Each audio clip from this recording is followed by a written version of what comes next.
I recently sat down with the award-winning photographer Carl Cox. For most people, photography is just a hobby, but for Cox, it's more than a hobby, it's a career.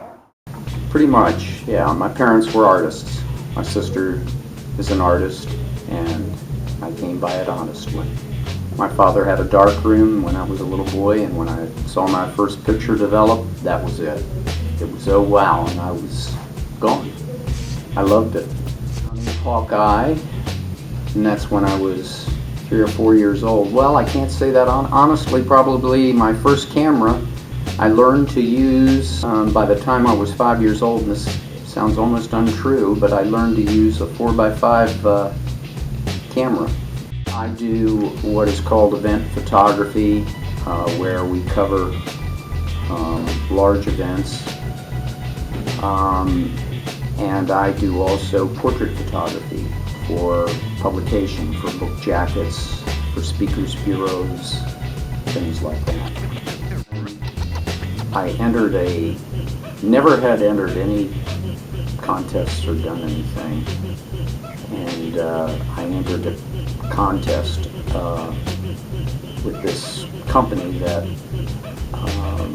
was really well known, and they published your pictures if you won something, and I got an honorable mention. I photographed a piece of a bridge section in the canal with light and shadow, and the picture won honorable mention, and I got it published, and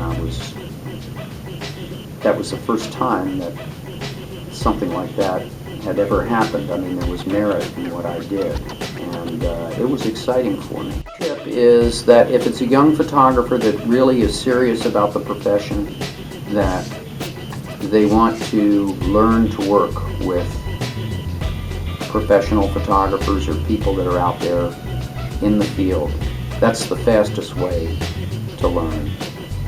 I mean, I think courses in college and school and everything are great. I mean, that helps accelerate your learning too, but when you're working with someone, you learn a lot more intuitively, so to speak.